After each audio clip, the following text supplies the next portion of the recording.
Okay, y'all. Hey y'all, welcome to Dig It Homesteading. I am Jamie, and today we are going to use this machine back here and take care of some either sales that I've taken advantage of food that I don't want sitting in my freezer, or items that are potentially going bad soon, and we're going to repurpose them, make them shelf stable so I don't lose any money on that food that I like to save money on. If you hear me about that, stay with me and see what we got going on today, and I appreciate you being here. And just so you know, you don't have to have a fancy machine. I think all of these would do okay in your oven, if you're at your lowest temperature on your oven, and just keep an eye on it. You don't have to go by specific hours. Set it for a few hours and check on it. And the smaller and thinner it is, and the drier it is, it needs less time. That's what I go by. You don't have to have charts or graphs. And honestly, what works for me might not work for you, because I'm in a very humid climate, so I'm not going to give necessarily all the hours that it took. Plus, I just don't always have the attention span to keep up with it. If I set it for 12 hours and then I come and reset it again before I left to work, I don't know if I'm going to remember that. So I don't pay attention to things like that. You just know when it's done by the sound of it, and if it's a snap, that kind of things. And I will show you how to make sure, even a couple of days later, that your food is not still damp and gonna grow mold. So I appreciate you being here. Let's get right into this. So I have this one lemon left from this whole bag from cooking the other day, and I was planning to do more than this. We'll have to see how this goes. I kind of want to try it out on some store-bought lemons to see how it works in case I get a whole lot of lemons this year, because I'd prefer if I ruin these from the store than if I ruin the ones from outside, because I know the ones outside are way better. So this is my testing period to make sure I don't ruin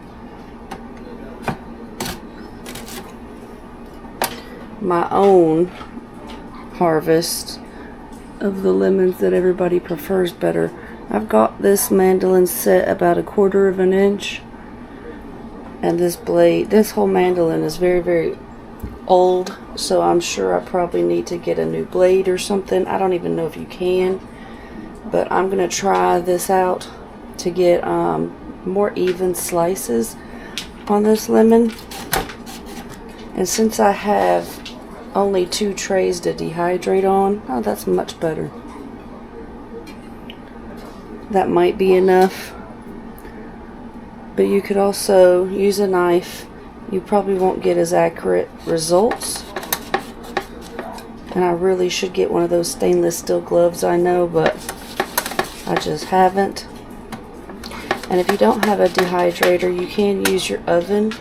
Set it about 200, and I think it takes about 4 to 6 hours. Just keep an eye on it. It might make your fruit go a little dark, but that should be alright. I do have some lemons that I've squeezed, so I want to try those on the mandolin as well.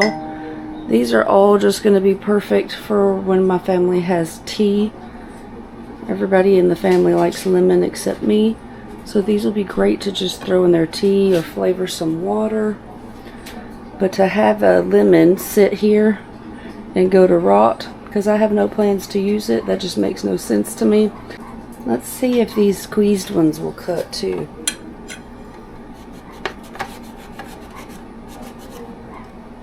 Nice. So you know, with the skin on, oh, there's a furry. With the skin on, it's still going to have a lot of flavor because all that zest. So I'm going to try dehydrating these as well. Let's start filling up the tray so I have room on my plate. I think I'm going to put these at 135. And maybe it'll take about 6 hours. At least that's what I'm hoping. because we've got lots more stuff to get dehydrating. It's pretty. I like the look of it. Hopefully it doesn't go too dark. The higher you do it of a temperature, it's definitely gonna get a little darker. So I'm hoping they'll stay nice and pretty. Alright, we're just gonna fill them up and keep going. I really, really like this COSORI all-in-one.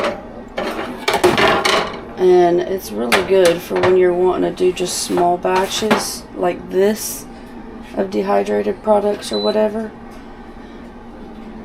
But they also make a full-size dehydrator, and I'm contemplating getting that for whenever I have a lot bigger projects that I want to get done, and just leave this one on my counter and pull it out for my big projects, or set it up somewhere out of the way for my big projects so it has like 6 trays so I can get a lot more done at once. But it does toast, pizza, bake, roast, air fry, broil, cookie setting, rotisserie, dehydrate, ferment, and warm. And I have not used maybe even half of these yet, because I'm always using it for other things. We found out that it works really well for cookies. We haven't done any pizza. I need to get the kids to test out maybe a frozen pizza. The air fry is really good. I need to try out the broil. I need to remember that so I don't heat up my whole kitchen, but I can just broil a little batch of whatever. And the rotisserie I have not used. I don't know if I will, because the size of this is pretty big, but I like to cook a huge chicken or even turkey. I don't really make rotisserie chicken, but maybe we need to try that out. Y'all let me know if you're interested in seeing how that works. And there's a gnat trying to get in there. We don't want him in there. Just part and part about the summers around here. Get out. I'm gonna close it so he can't get in there. But anyway, we're gonna put it on dehydrate. I don't know if I want to do 120 or 130. Let's do 130. And then we're gonna get it to go off in 6 hours so I can check it. And I am gonna get the rest of this filled up and put in there, and then you just push start. So that can get going while I fill up this tray, and then we'll get it in there as well. So I will meet you back here when these are done so we can see what they look like. And I wish I had more lemons, but a batch and a half, a batch and 3/4 is better than just half a batch.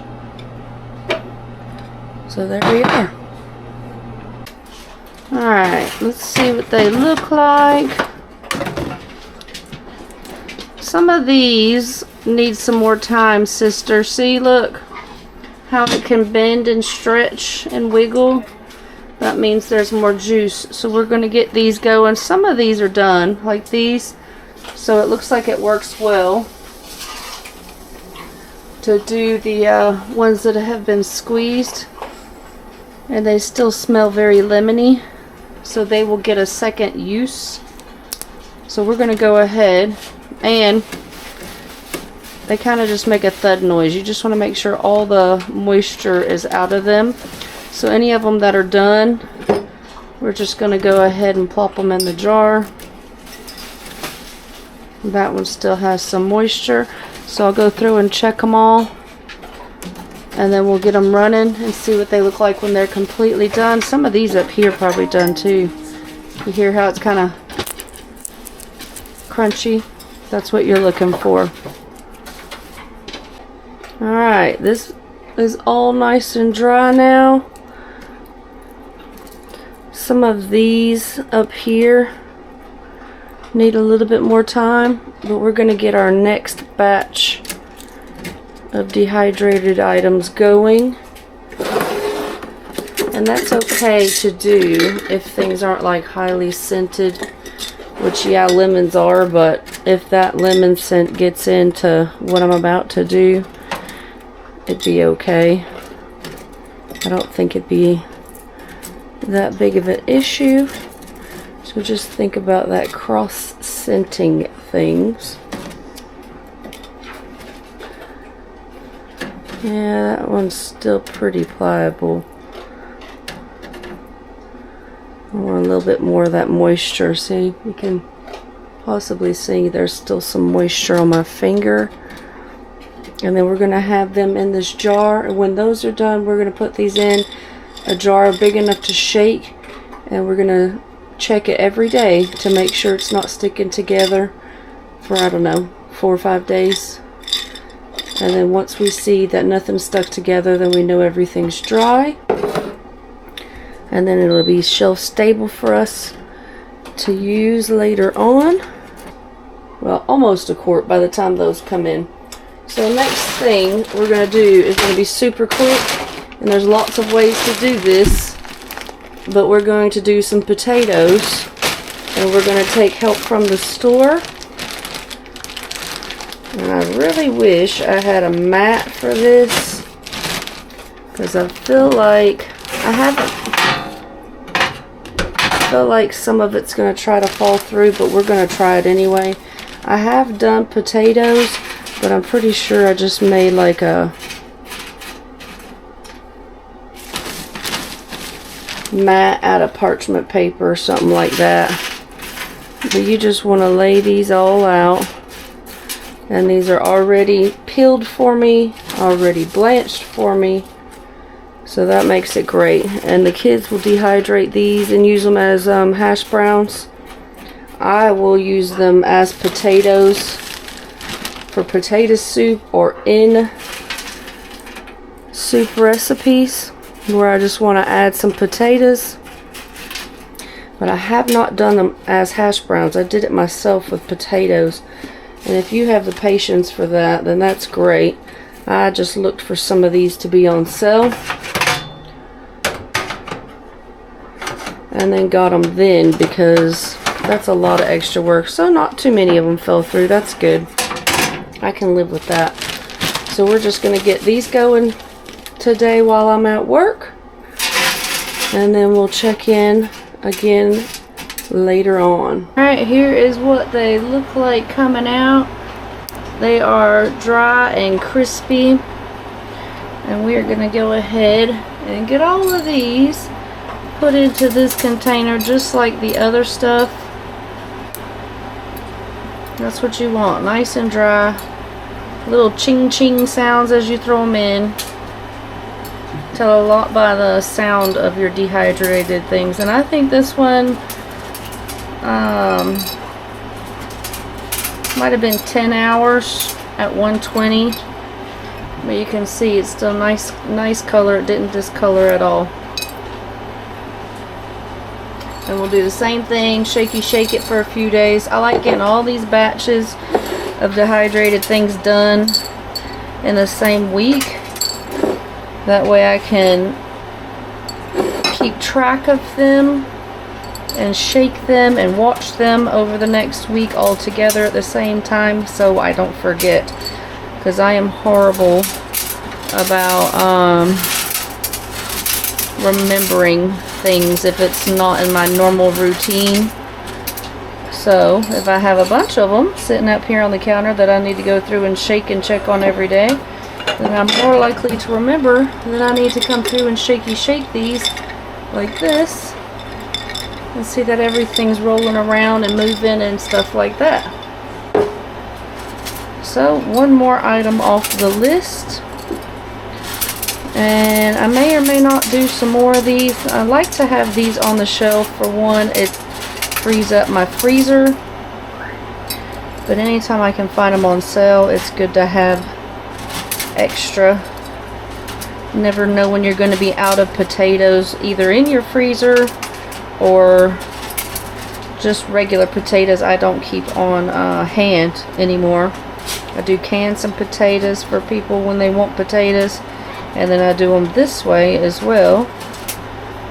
But I don't keep fresh because they will go off before we can use them.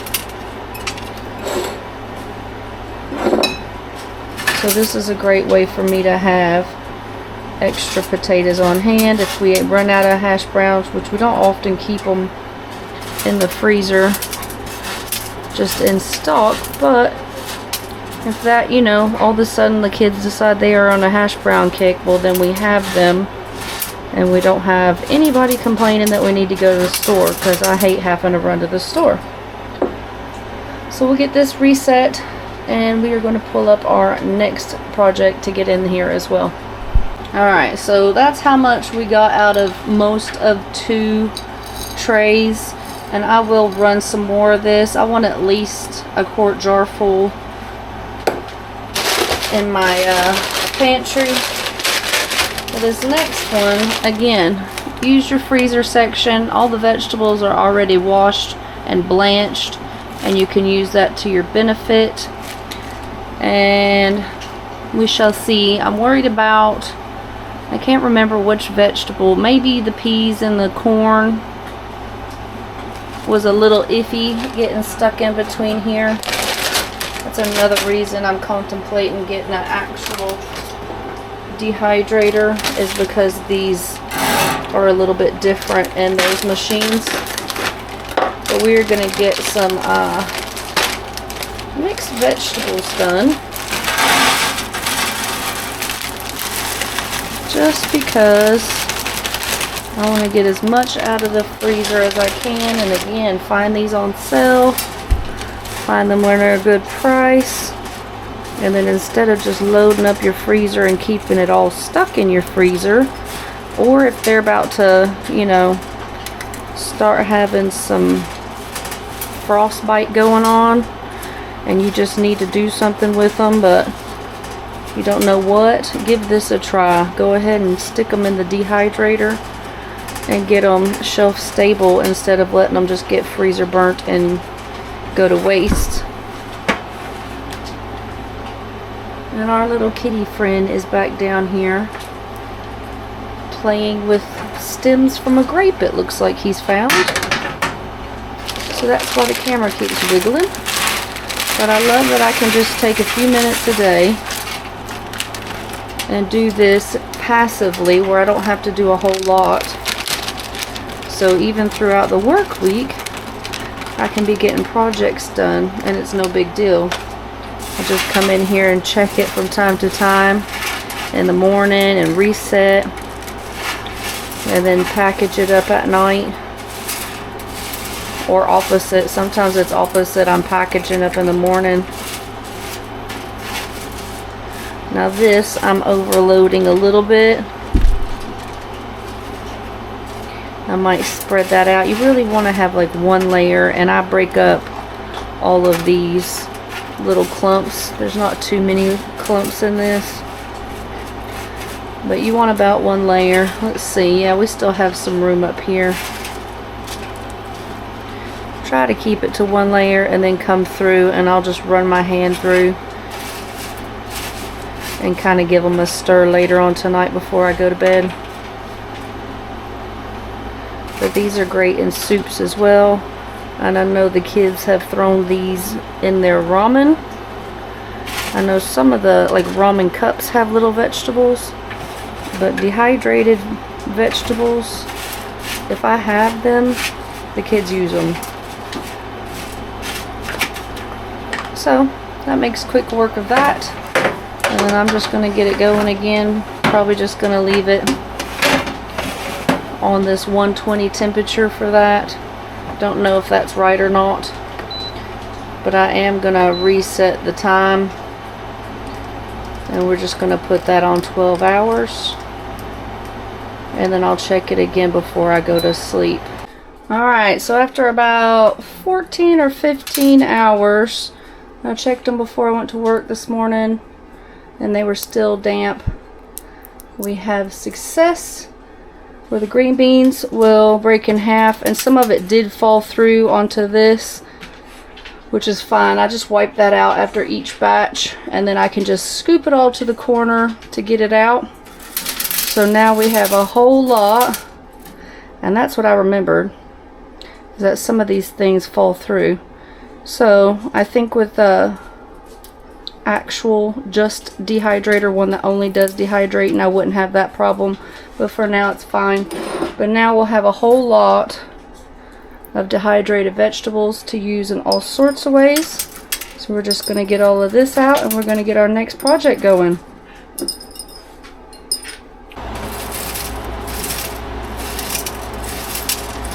And you want the same thing. You want to be able to hear it,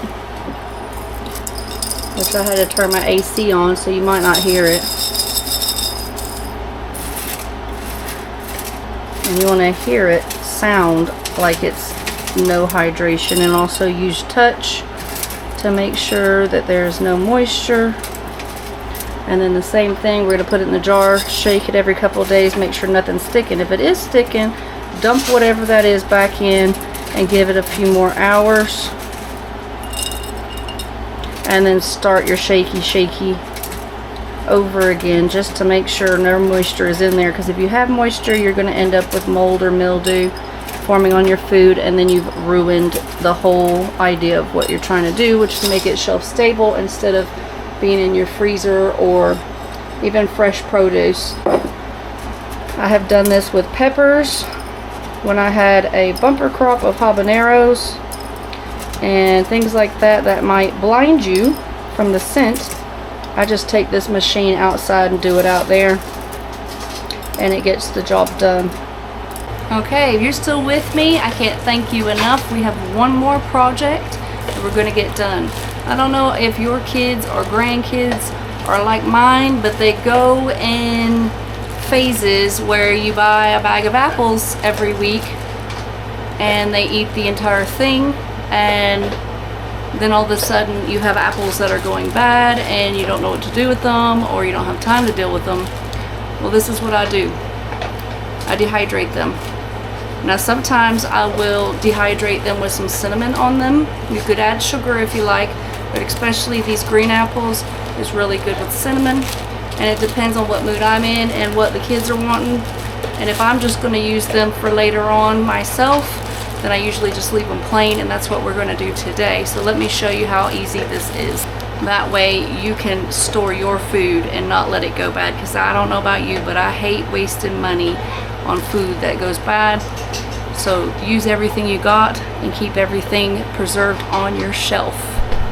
First things first, you want to know you have clean apples, and if not, give them a rinse and let them dry or pat them dry.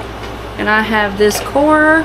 There's all sorts of different kinds of corers you can use, but we're just going to go ahead and core these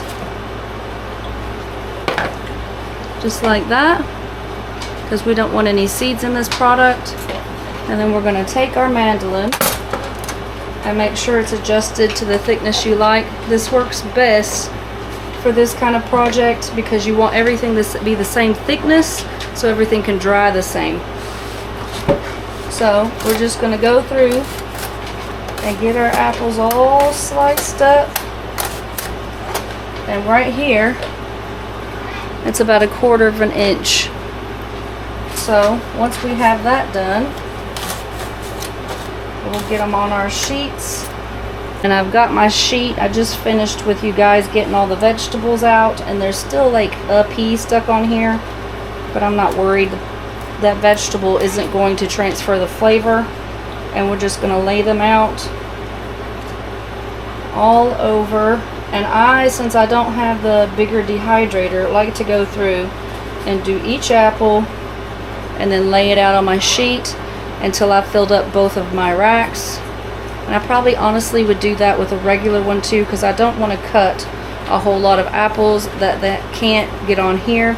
And if you're worried about browning, you can use lemon or lime juice on them as well. My family hasn't ever been bothered about it, so I skipped that step.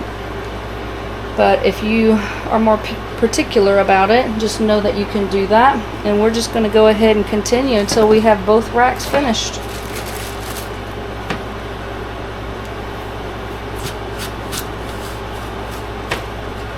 And these don't last forever. They probably won't last as long as like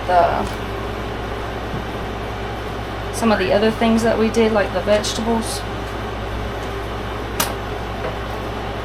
But honestly, they never last that long in my house because people eat them and they just disappear. So anytime I can take a product that isn't getting eaten and make it into a product that is getting eaten, I think that's a win. So I will get back to you when they're done. I think I'll do them at 1:30, and we're going to check them before I go to bed. So that's almost 8 hours, I think. And I have a feeling they'll probably take more like 12. So we will check back later on and see what they look like when they're finished. Here's what they look like going in. I want to just show y'all, if I have spaces and a little bit of apple left, I just break them and get them to fit into that space. And let's see, 1, 2, 3, 4, 5, 6. 6 apples are going in this batch. And we're going to change the time so I at least hear a beep to 8 hours. And then we'll see what they look like later on. Okay, y'all, this is what our apples look like coming out. And these got left for a day because, you know, things going on. So I just put them in a little bit more. They're not crispy. I've never had them where they're like apple chips like other places. But you can hear them with a little crisp. I don't think they'll have. They sound dry when you drop them. Things like that is what I look for. Some of them will break.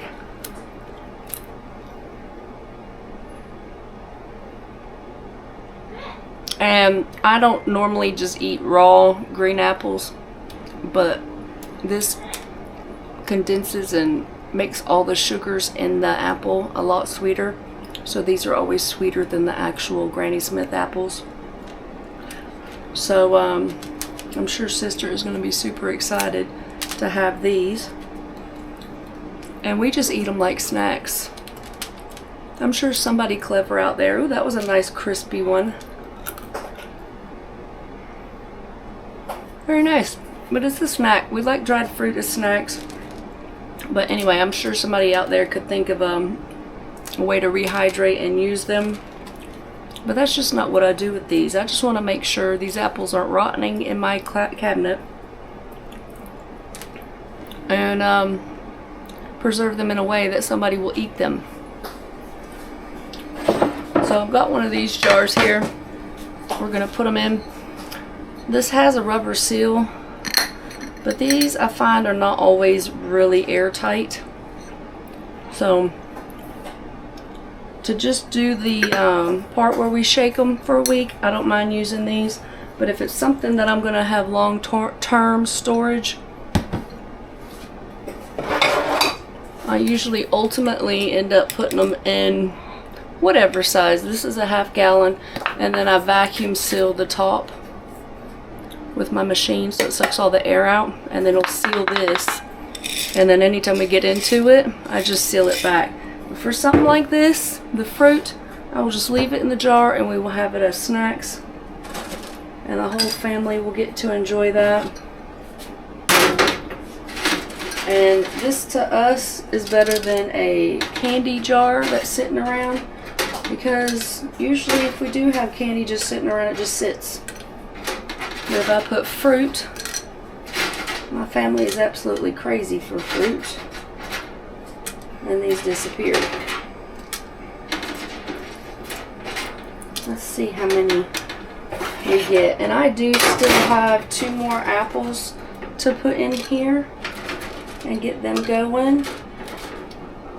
But I'm going to wait and combine them with something else that doesn't have a whole lot of smell, scent, etc. That way I can run a full load again. And I actually have it.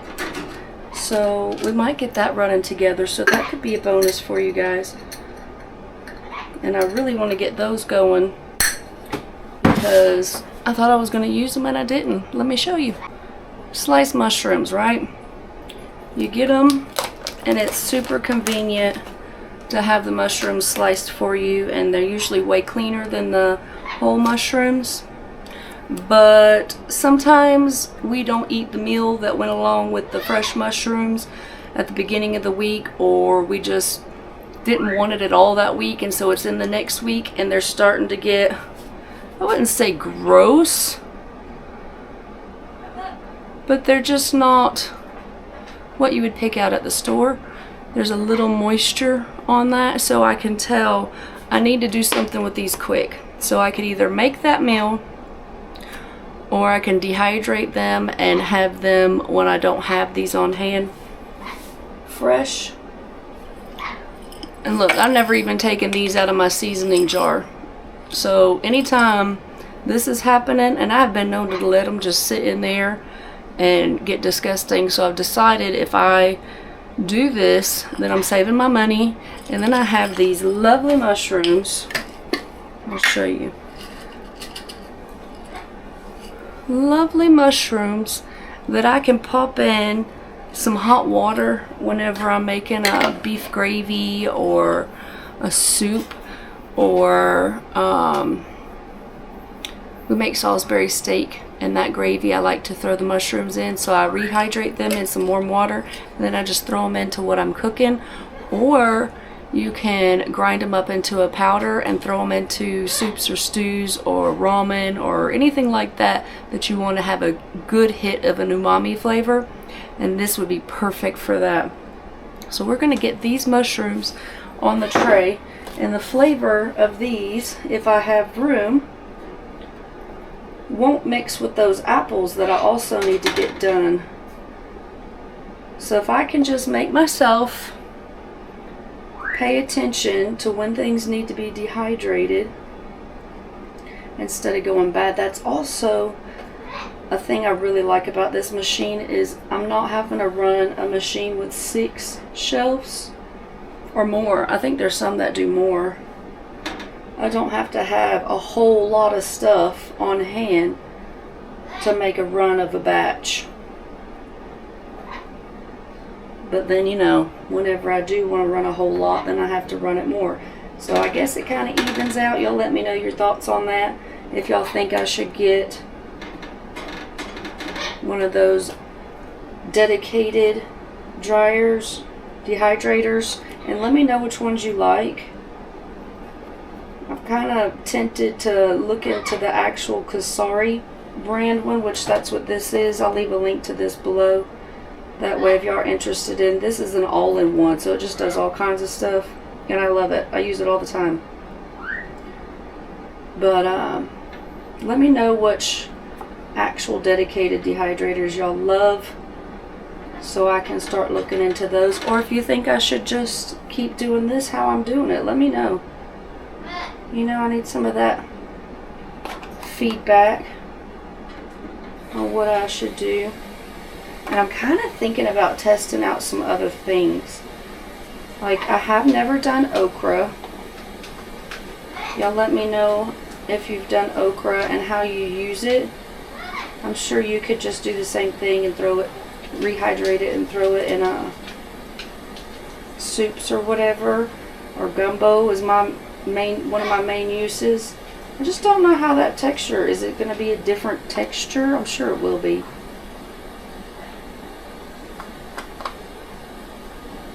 So this looks like it's going to hold the entire thing of what I need it to. And there's some that look a little wetter that I just going to throw out and see if the chickens won't.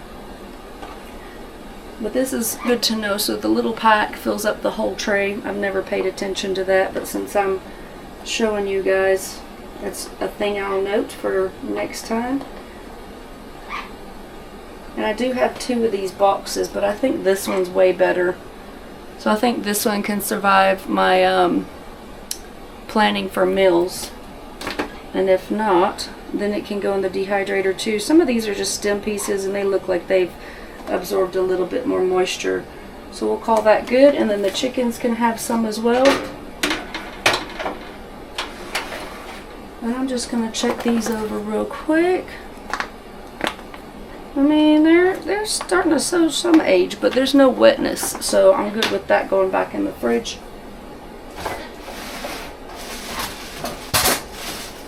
And then we still have 2 apples, so I'm going to get these going. And then I'll have a whole nother round. There was something else I wanted to test out. Y'all let me know if there's anything y'all want me to try in the dehydrator to see how it works out. I'd be happy to do that. But just remember, you don't always have to buy things to use your dehydrator. You can also just save your money from going bad and use it and repurpose it, have it shelf stable. That's always a good thing. Everybody knows the prices of groceries are insane right now, so why not stretch it, make it go further and not lose your money. I always hate having any sort of waste of money, especially on food, when we can do other methods. And yes, there's freeze drying, you can do that as well, and that works wonderful for so many things. Unfortunately, I don't have one. Fingers crossed, maybe one day, but I don't even really have the space for one right now. But if you want to look forward to that with me and help my channel grow, so maybe we can do things like that later on, please hit subscribe. We are looking to hit 1,000 subscribers now. We've got the watch time hours and the views, y'all. Y'all are helping us out so much with all of that. We just need y'all to subscribe. I saw in the analytics like 90%. Even the ones that come back aren't subscribed. Y'all hit that subscribe button. You do not have to make a YouTube channel. It will make a YouTube account so you can hit subscribe, and that will help me out tremendously. And so many of y'all keep coming back to watch, and I appreciate that as well. And save your money, save your food, take care of your family, and until the next one, love you, bye-bye.